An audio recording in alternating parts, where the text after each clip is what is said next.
Exactly 1 year ago, the person I thought I would spend my life with told me he no longer felt a romantic connection, and in that moment, my entire world collapsed. Hey viewers, before move on this video, please make sure to subscribe the channel and like the hit button if wanna see more stories like this. Thanks. Exactly 1 year ago today, it felt like my life had ended. I don't mean that in the dramatic, poetic way people sometimes say when something painful happens. I mean it literally. It felt final. It felt absolute. It felt like the future I had been carrying in my chest for almost a decade had vanished in a single conversation, leaving behind a silence so loud I didn't know how to exist inside it. Less than 3 months earlier, my fiancé had proposed. I had said yes without hesitation, without fear, without doubt. At the time, it felt like a natural next step rather than a leap. We had been childhood friends before anything romantic ever existed between us. We grew up alongside each other, our lives intersecting in quiet, steady ways. Our families knew each other, our histories overlapped.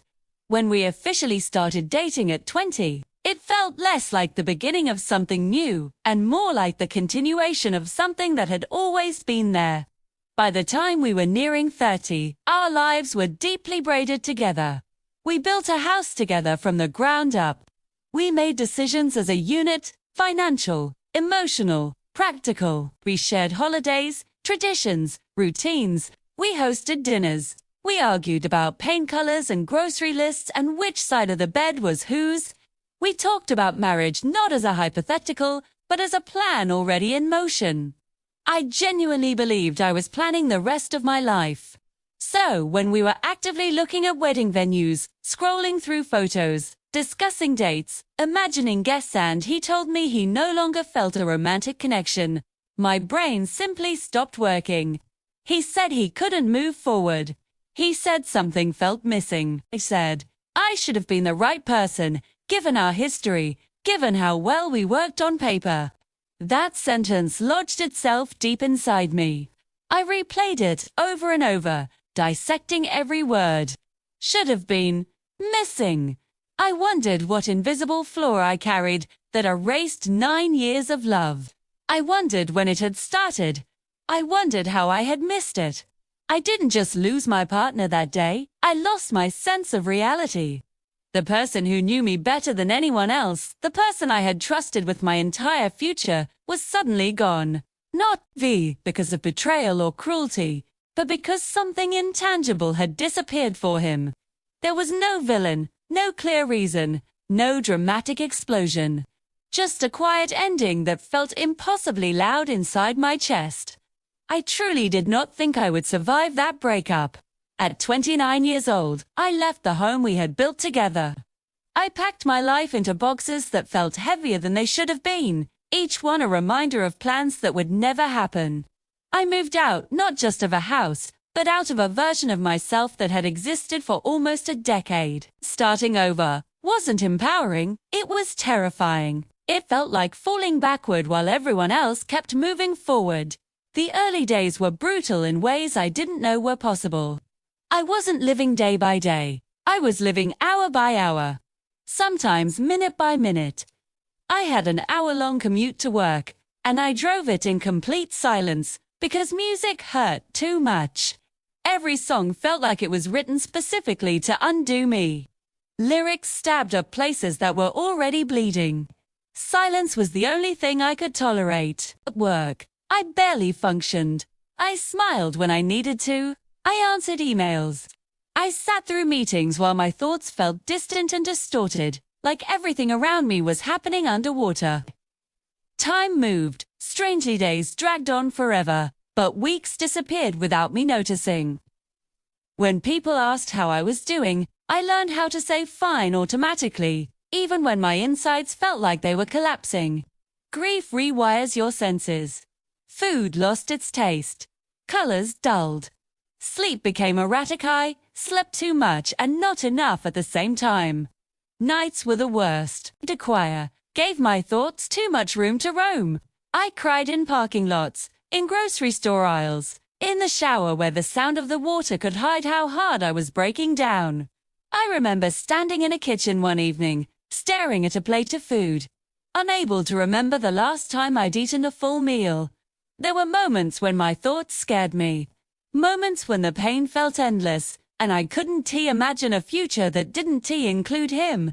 I took out a life insurance policy. Writing that sentence still makes my chest tighten, but it's the truth.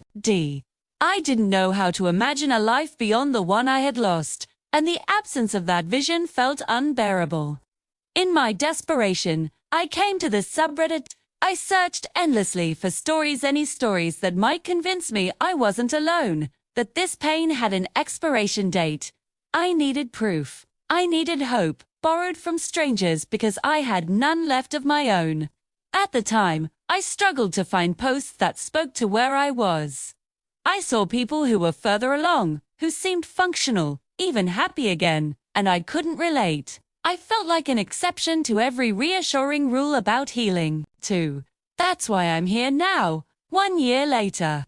I'm here for the version of me who was sitting in silence on that commute, gripping the steering wheel, wondering how to keep going. I'm here for anyone who feels like their life has ended because the future they believed in disappeared overnight. I pinky promise, double dog swear, it can be more than okay. I know that sentence might sound impossible, maybe even insulting. I know because I wouldn't have believed it either. But somehow, despite everything I was certain would destroy me, my life didn't end. It changed. In the beginning, healing looked painfully small. It wasn't inspirational. It wasn't graceful. I made lists just to get through the day. Drink water, shower, eat something, do 1 load of laundry, answer 1 email.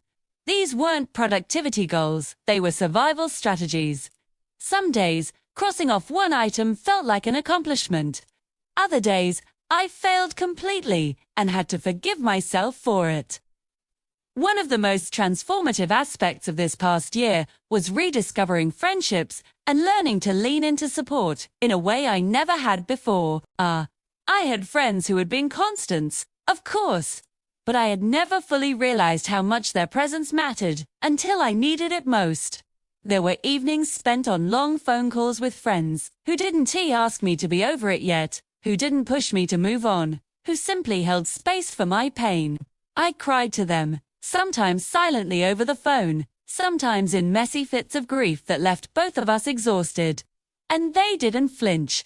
They didn't make me feel small for hurting so deeply. They were present. Truly present. Friends helped me in tangible ways, too. They brought me meals on nights I didn't have the energy to cook. They helped me move into my new townhouse. They offered to stay over when the nights were too quiet, too lonely. Even when I pushed them away, insisting I could handle it alone, they insisted on showing up anyway. In those moments, I learned what it really meant to be supported, not in fleeting words, but in consistent, selfless action. I also made new friends, people who weren't tied to my past life and didn't carry the weight of my heartbreak. Some were colleagues. Some were neighbors. Some I met through hobbies I hesitantly tried. These new connections didn't try to replace the old ones. Instead, they expanded my world, giving me glimpses of a life that wasn't defined by what I had lost. With them, I laughed in ways I hadn't for years. I discovered inside jokes, shared experiences, and small moments of joy that reminded me there was still life beyond grief. Leaning into my support system wasn't easy. Vulnerability felt dangerous, and I often worried about burdening others. But I learned that people want to help. People want to be there. They don't expect perfection or a neat recovery. They just want you to be alive and allow them to care. I realized over time that healing is rarely solitary. It thrives in the quiet, steady presence of those willing to walk through darkness alongside you. Slowly, almost imperceptibly, things began to shift.